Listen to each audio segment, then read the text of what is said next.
नमस्कार दोस्तों, कैसे हैं आप लोग। स्वागत है आपका इस YouTube चैनल पर। दोस्तों हम लोग पढ़ रहे थे सुप्रीम कोर्ट, और सुप्रीम कोर्ट का ये अंतिम भाग होगा। ठीक है, पूरी कंप्लीट हो जाएगी आज सुप्रीम कोर्ट में हम लोग आज पढ़ने वाले हैं सुप्रीम कोर्ट के यानी उच्चतम न्यायालय यानी सर्वोच्च न्यायालय के क्षेत्राधिकार कह लें या उसके अधिकार कह लें या उसकी शक्तियाँ कह लें, ये हम लोग पढ़ने वाले हैं। तो यही बचा है सुप्रीम कोर्ट में। और सुप्रीम कोर्ट का जो आज जो पार्ट रहेगा ना, उसके बाद आपका भाग जो 5 है, ठीक है, भाग 5 पूरा समाप्त हो जाएगा। तो लिख लेते हैं सुप्रीम कोर्ट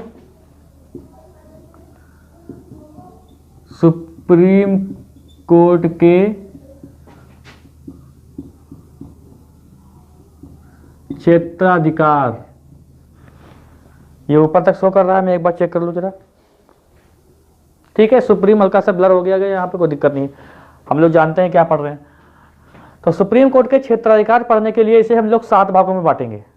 अब 7 भागों में बांटेंगे, इसका मतलब ये नहीं है कि आपसे क्वेश्चन बन जाएगा सुप्रीम कोर्ट के कितने भागों में बांटा जा सकता है। ये खाली समझाने के तौर पर है, चाहे तो उसको शॉर्ट कर सकता हूं मैं, लेकिन एक समझने, अगर आपको समझाना है या मुझे ही समझना होगा तो इसको 7 भागों में बांट लिया जाएगा, उसके अंतर्गत हम लोग पढ़ लेंगे। ठीक है, तो मुख्य रूप से 7 भागों में बांट लेते हैं। पहला तो है इसके मूल अधिकार, जो इसका खुद का मूल अधिकार है। मूल अधिकार कहें या आरंभिक अधिकार कह सकते हैं, इसको आरंभिक अधिकार कह लें। और नंबर 2 पर आएगा आपका रिट जारी करने का अधिकार।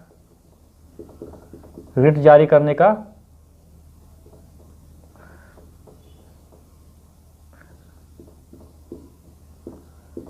अधिकार। और नंबर 3 आएगा आपका अपीलीय अधिकार। अपीलीय अधिकार, अधिकारिता लिखो। ठीक है, नंबर 4 आएगा आपका जो इनके जो निर्णय होते हैं ना, इनके निर्णय की जो निर्णय होते हैं, इनकी समीक्षा करने का भी इनको अधिकार होता है। सुप्रीम कोर्ट का जो खुद का निर्णय होता है उसकी भी समीक्षा करने का अधिकार होता है इनको। ठीक है, तो निर्णयों की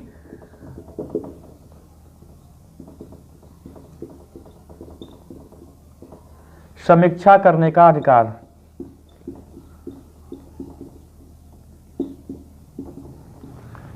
नंबर 5 देखेंगे सलाहकारी अधिकार। सलाहकारी अधिकारिता।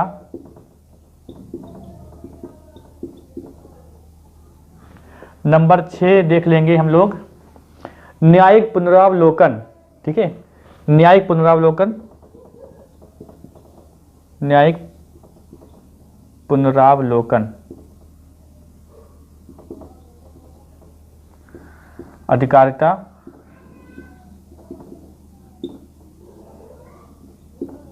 नंबर 7 क्या है, लास्ट में क्या देखेंगे,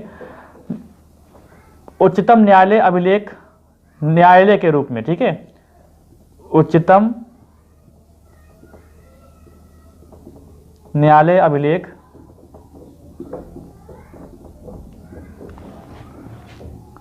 न्यायालय के रूप में।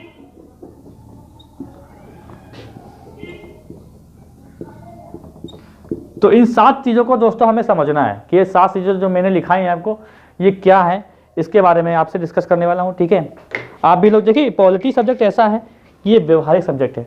अगर आप किसी से बहस करते हैं या कहीं आप अच्छी जगह बात करते हैं, तो आपका पॉलिटी अगर अच्छा है, साथ ही साथ आपका हिस्ट्री भी अच्छा हो, तो आपसे कोई जीत नहीं सकता तथ्यों में।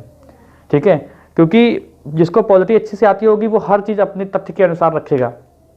हर चीज़, कोई भी ऐसी बात नहीं करेगा जो हंसी का पात्र बने। जैसे लोग कहते हैं सुप्रीम कोर्ट है, केंद्र के हिसाब से चलती है, हाई कोर्ट राज्य के हिसाब से चलती है। अगर आप अच्छे से पढ़ेंगे, आप देखेंगे उसमें कैसे क्या प्रक्रिया होती है, तो आपको बिल्कुल भी नहीं लगेगा। हो सकता है ऊपर से दबाव अलग हो, लेकिन इस संविधान के अनुसार देखेंगे तो कभी नहीं लगेगा। तो पॉलिटी आपको अगर आती है अच्छे से, तो आपसे अच्छा इंसान जीत नहीं पाएगा बातों में। ठीक है, आप व्यर्थ की बातें करेंगे नहीं, क्योंकि आपको पॉलिटी पहले से ही आती है, तो आप ऐसी बातें ही नहीं करेंगे जिससे आप हंसी का पात्र बने। तो पॉलिटी अगर आती है, साथ में आपको हिस्ट्री आती है, तब समझ लीजिए कि आपसे बातों में कोई जीत नहीं सकता ज्ञान के मामले में। ठीक है, तो अब यहां पर देखने वाले हैं हम लोग सबसे पहले मूल अधिकार क्या है। मूल अधिकार, तो मूल अधिकार दोस्तों जो होता है, ये पढ़ेंगे हम लोग इसके अंतर्गत, ये अनुच्छेद 132 के अंतर्गत आता है। ठीक है, एक मार्कर देखो जरा, ये मार्कर कहाँ है, ये वाला। हाँ, तो जो मूल अधिकार होता है, आरंभिक अधिकार इसको बोलते हैं, ये हम लोग पढ़ेंगे। ठीक है, इसमें जो जो खुद का अधिकार है वो क्या होता है, जो सिर्फ सुप्रीम कोर्ट ही कर सकता है और कोई हाई कोर्ट नहीं कर सकता। हाई कोर्ट नहीं कर सकता, उसके मामले में हस्तक्षेप नहीं करेगा, वो सुप्रीम कोर्ट करेगा। ठीक है, तो ये आर्टिकल है, आर्टिकल 131 के तहत इसका जो अधिकार है वो मूल अधिकार ये है कि देखो ये दो बातें करेगी। ये दो, जब कभी राज्य और संघ का मामला आएगा, राज्य और केंद्र का मामला आएगा, तो उसमें कोई भी हाई कोर्ट हस्तक्षेप नहीं करेगा। ये मामला सिर्फ और सिर्फ सुप्रीम कोर्ट ही देखेगा, ये इसका अधिकार है सुप्रीम कोर्ट को खुद का। तभी मैंने लिखा है कि मूल अधिकार है ये। तो नंबर 1 तो बात देखो यहां पर आ गई कि ये राज्य का जो अधिकार है, राज्य और संघ का मामला या केंद्र कह सकते हैं, संघ का मामला, अगर मान लीजिए कोई इनमें विवाद हो जाता है, ये नहीं चल रहा सही से, मान लीजिए बड़ा मुश्किल ढूंढे मिला फिर चल नहीं रहा। देखो मान लीजिए कि राज्य और संघ में कोई ऐसा विवाद हो गया किसी चीज को लेकर, तो उसका जैसे मान लीजिए उत्तर प्रदेश और संघ में, उत्तर प्रदेश और केंद्र में कोई विवाद हो जाए, तो इसका निपटारा कौन करेगा? सुप्रीम कोर्ट करेगा, ना कि उत्तर प्रदेश की हाई कोर्ट। क्यों? क्योंकि इसमें ऐसा होता है ना कि हस्तक्षेप ना हो जाए। जैसे मान लीजिए, चलो एक बात ये हो गई, दूसरी बात ये होगी कि मान लीजिए दो राज्यों के बीच विवाद है किसी चीज को लेकर, राज्य और राज्य,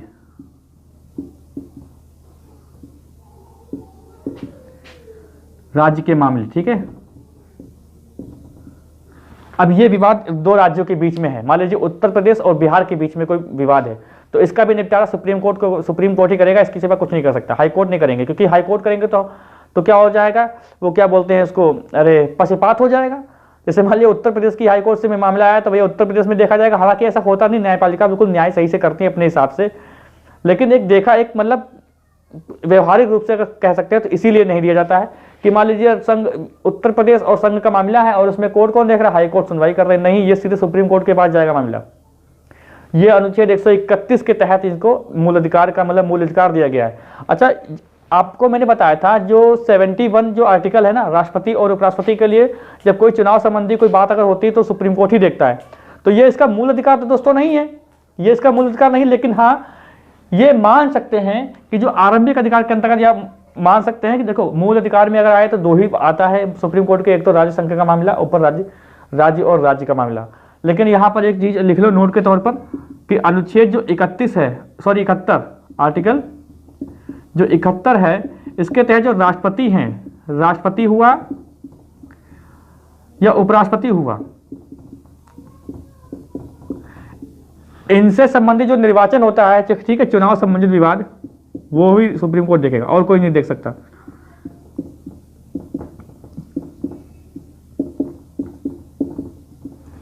देखो मतलब ये 3 मैंने चीज बताई है, इस सुप्रीम कोर्ट ही देखा और कोई हाई कोर्ट नहीं देखेगा इसका। ये मामला हाई कोर्ट के पास नहीं जाता, ये सुप्रीम कोर्ट के पास ही जाता है।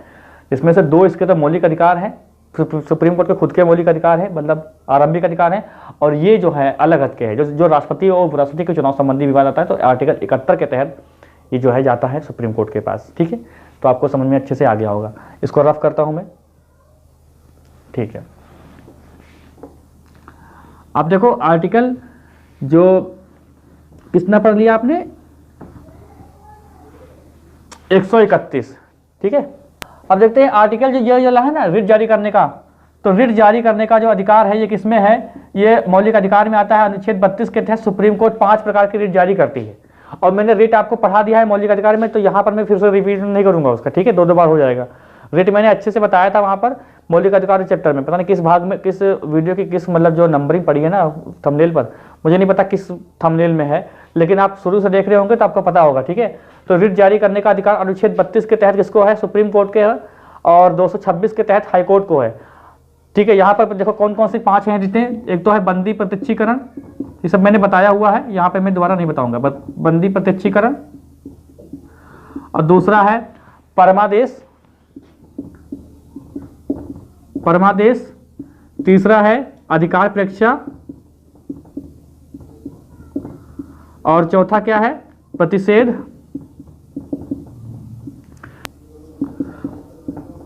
उत्प्रेषण। तो ये 5 प्रकार की रिट जारी करता है, ठीक है, सुप्रीम कोर्ट। 226 आर्टिकल के तहत क्या है? हाई कोर्ट जारी करता है रिट, ठीक है, लेकिन वो उसका वहां पर मौलिक अधिकार नहीं है। आपके मौलिक अधिकारों का हनन हो ना, तो आप सीधे सुप्रीम कोर्ट जाके अपील कर सकते हैं, और वहां पर ये रिट जारी कर दी जाएंगे 5 प्रकार की। देखो ये 5 प्रकार की दोस्तों रिट जारी तो की जाती हैं, लेकिन हाईकोर्ट में 226 के तहत होती हैं। अगर देखा जाए कि हाईकोर्ट जो है आपके मौलिक अधिकार से संबंधित भी रिट जारी करता है, और भी अलग मामले में भी हाईकोर्ट रिट जारी कर सकता है, उसको ये अधिकार है।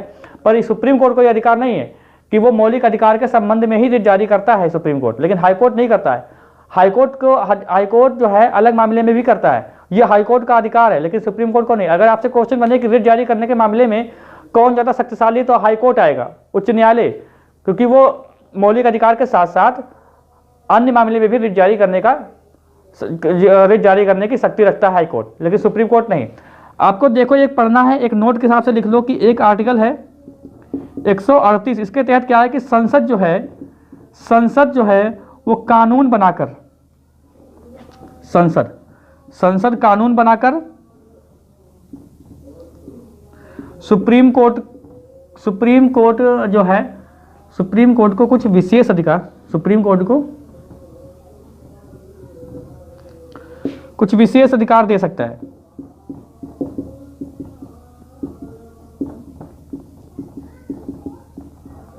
ठीक है, अधिकार बढ़ा सकता है, ठीक है, कुछ भी हो सकता है। ठीक है, अब यहाँ पर देखो एक आर्टिकल है 139, इसके अंतर्गत क्या है कि जो मैंने बताया भी हाईकोर्ट में क्या है कि आपको अन्य प्रकार की रिट जारी करने की शक्ति देखने को मिल जाएगी, लेकिन सुप्रीम कोर्ट के पास नहीं होती है। लेकिन संसद अगर चाहे तो संसद मौलिक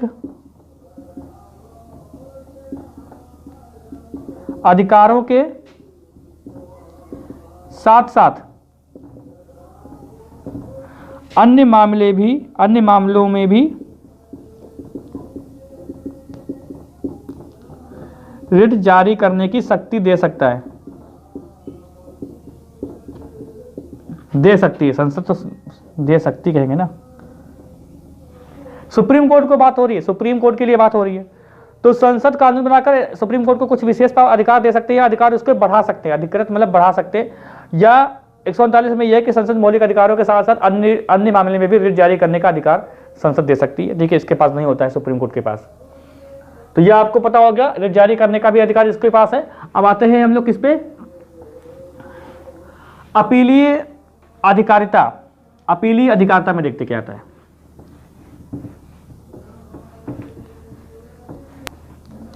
देखिए अपीलीय अधिकारिता में यह बताया गया कि जो अनुच्छेद 132 के तहत क्या होता है, देखो आर्टिकल पर यहां पर देखो ये ऐसे आर्टिकल 132, इसमें क्या होता है कि इसमें अपील करने की शक्ति होती है सुप्रीम कोर्ट में। सुप्रीम कोर्ट में अपील करने की शक्ति दी गई है, ठीक है, सुप्रीम कोर्ट के पास ये शक्ति है कि वो अपीली मामला में एक्सेप्ट कर सकती है। देखो जैसे ये बताया गया 132 बताया गया है कि जैसे कि दीवानी मामले हैं, दीवानी मामले, दंडनीय मामले,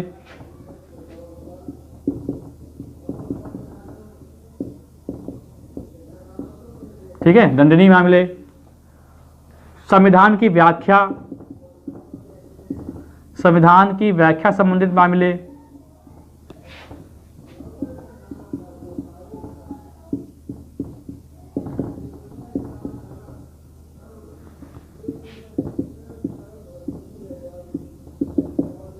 अपील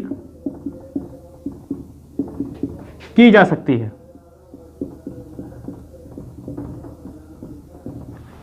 ठीक है, दंडनीय मामले, संविधान की व्याख्या संबंधित मामले, दीवानी मामले आप जानते होंगे, जैसे कि किसी ने लेमारी कर ली, पैसा छीन लिया, जमीन हड़प ली, ठीक है, जमीन जायदाद से संबंधित जो मामले होते हैं वो होते दीवानी। और दंडनीय मतलब किसी का कत्ल कर दो, ठीक है, किसी की टांगें तोड़ दो, किसी की खोपड़ी फोड़ दो, तो वो सब किस में आएंगे, दंडनीय मामले में आएंगे। तो इसके लिए क्या करते हैं कि यहाँ पर सीधे जो है सुप्रीम कोर्ट जा सकते हैं, अभी इसकी शर्तें होती है, ठीक है। जैसे कि अब देखो अनुच्छेद जो अनुच्छेद 133 है ये अलग कर दिया गया, इसमें सिर्फ क्या होते हैं, दंडनीय मामले होते हैं, ये दीवानी मामले होते हैं, दीवानी मामले होंगे। और आर्टिकल जो 134 है इसमें दंडनीय मामले होंगे, दंडनीय मामले में, ठीक है। लेकिन क्या होंगी, लेकिन कुछ शर्तें हैं, ऐसे नहीं कि आप सीधे सीधे पहुंच जाओगे वहां पर। शर्तें बताओ मैं क्या होती हैं। शर्तें देखो, ये वाला मार्कर इस्तेमाल किया जाए।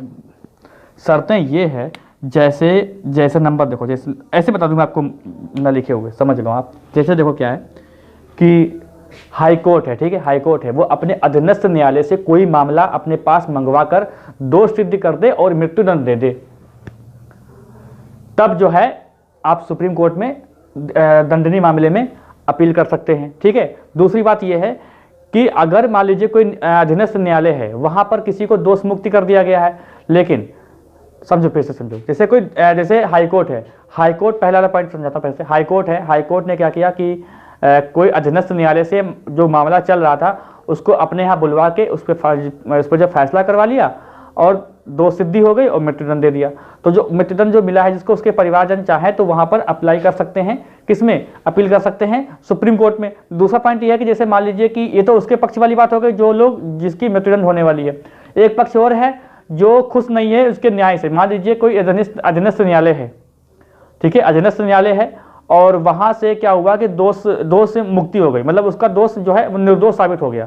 तो क्या करते हैं कि दूसरे पक्ष के लोग क्या करते हैं, हाईकोर्ट में अप्लाई कर देंगे। हाईकोर्ट में क्या करेंगे, हाईकोर्ट में जब जाएगा मामला तो वहां पर जब दोष सिद्धि हो जाएगी तो वहां पे उसको मृत्युदंड दे दिया जाएगा। तो जिसको मृत्युदंड दे दिया जाएगा तो वो क्या करेगा, वो सुप्रीम कोर्ट अप्लाई कर सकता है, सुप्रीम कोर्ट में अपील कर देगा, सुप्रीम कोर्ट में अपील कर देगा। तो ये दो शर्तें हैं।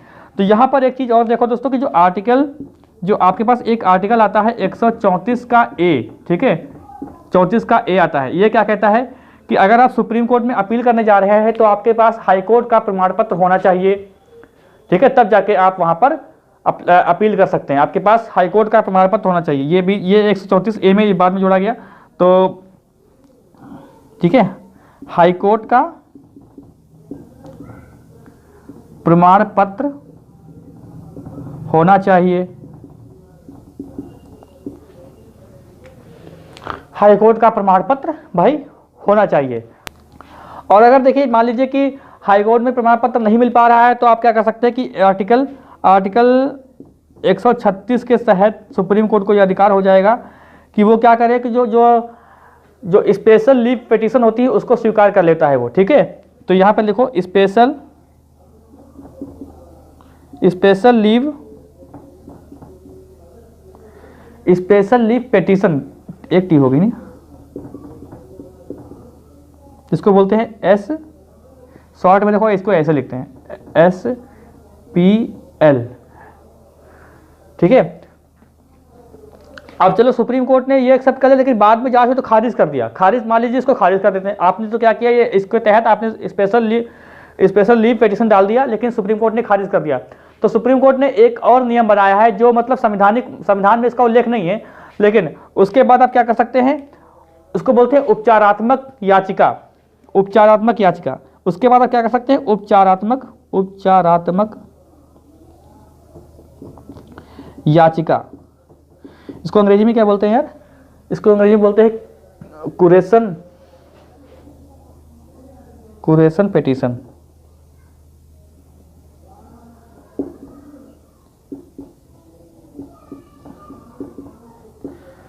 ठीक है।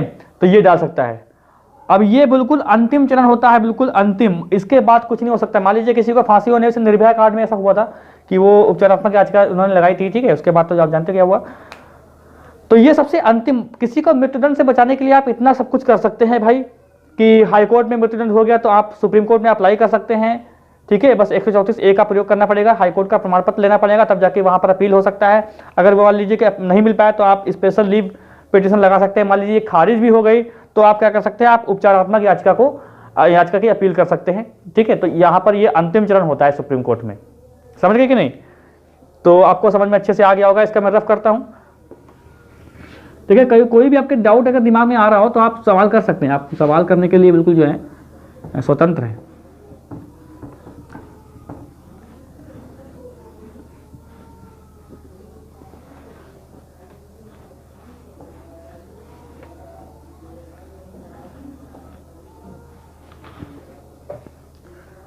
निर्णयों की समीक्षा करने का अधिकार, निर्णयों की समीक्षा करने का अधिकार, ये आर्टिकल 137 के तहत है।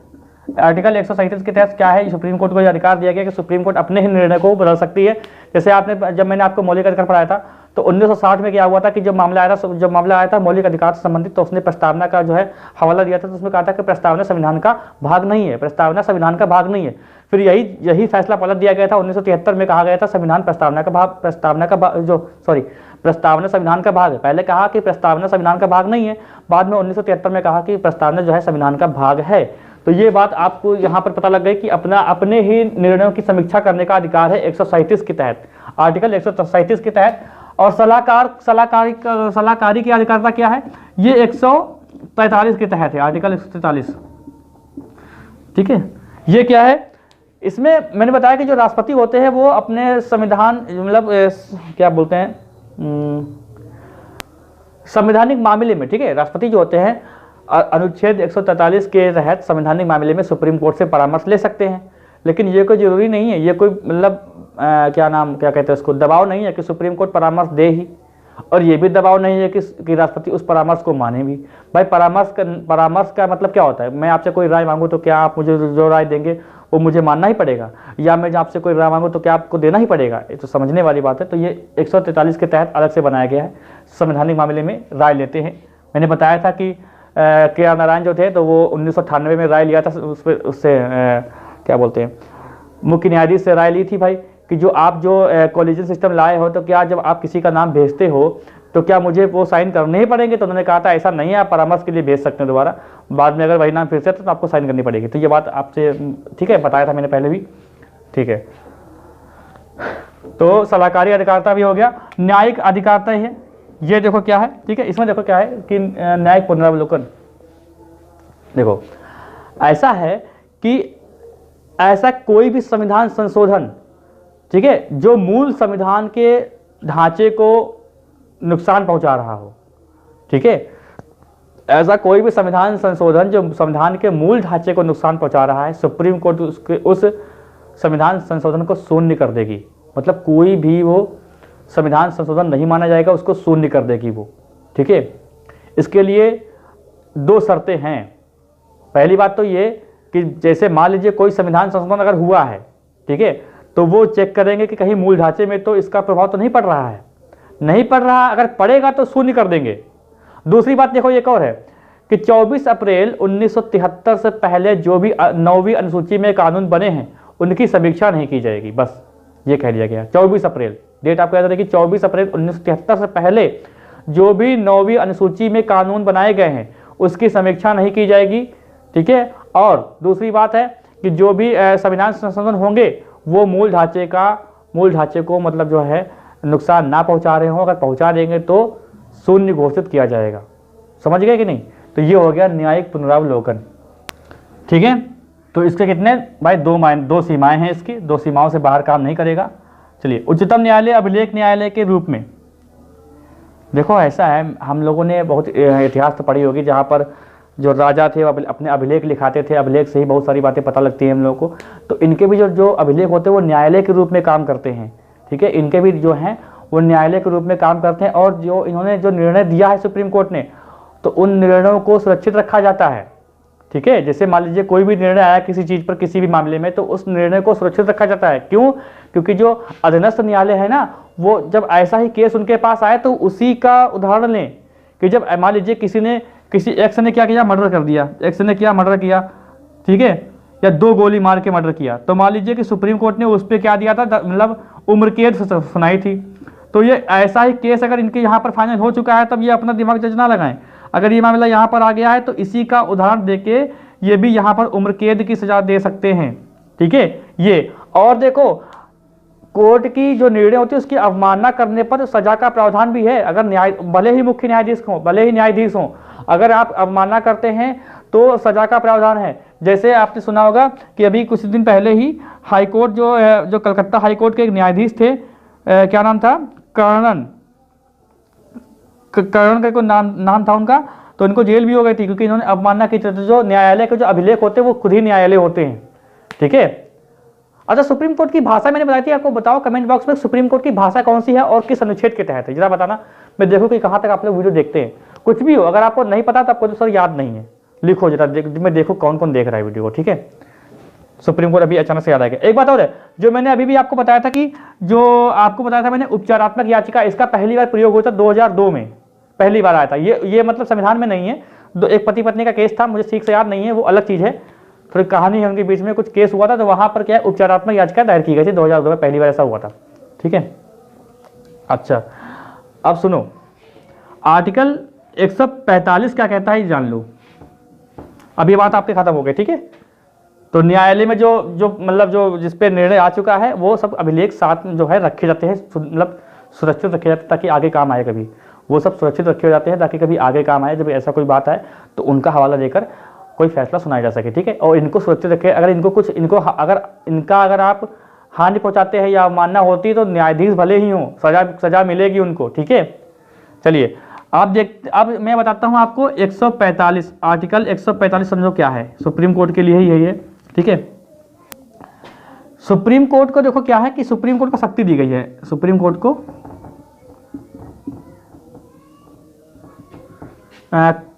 कार्य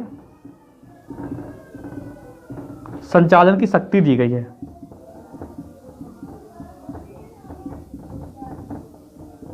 देखो एक बात बताऊं मैं आपको,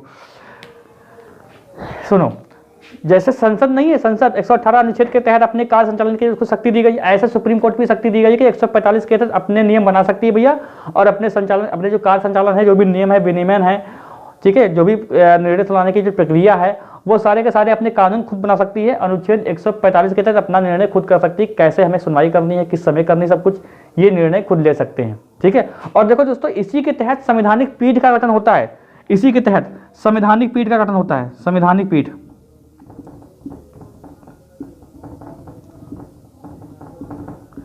देखो ये जो आर्टिकल जो बता रहा हूं ये बहुत ही डीप क्वेश्चन आएंगे, बहुत ही गहराई वाले, अच्छे पेपर में।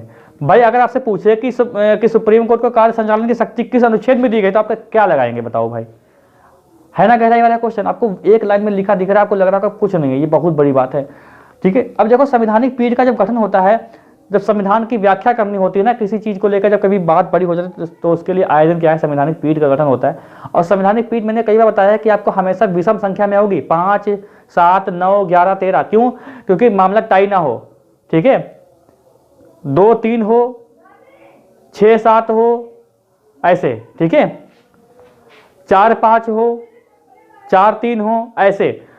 और अभी तक का देखो, अभी तक जो है इतिहास में सबसे ज़्यादा जो सबसे ज़्यादा सदस्यों की जो पीठ बनी थी वो बनी थी 1973 में, केशवानंद भारती वाले केस में 13 लोगों की पीठ थी वो। और इसके अध्यक्ष कौन होते हैं? तो इसके अध्यक्ष देखो क्या होते हैं, आमतौर पर मुख्य न्यायाधीश ही होते हैं, लेकिन अगर वो ना हो तो उनकी जगह जिनको ये बना दें वो हो जाते हैं अध्यक्ष। ठीक है, तो संवैधानिक पीठ का गठन किया जाता है। और देखो एक है आर्टिकल 146, क्या कहता है 146? देखो, सुप्रीम कोर्ट जो है उनके जो अधिकारी हैं और जो कर्मचारी हैं उनकी भर्ती, ठीक है, और उनकी सेवा के लिए ये अधिकार मुख्य न्यायाधीश को दिया जाता है कि वो कैसे संचालन करेंगे। और मुख्य न्यायाधीश या मुख्य न्यायाधीश द्वारा कोई अधिकृत व्यक्ति होगा उनको ये सेवा दी जाएगी। ठीक है, तो ये बात आपको समझ में आ गई होगी।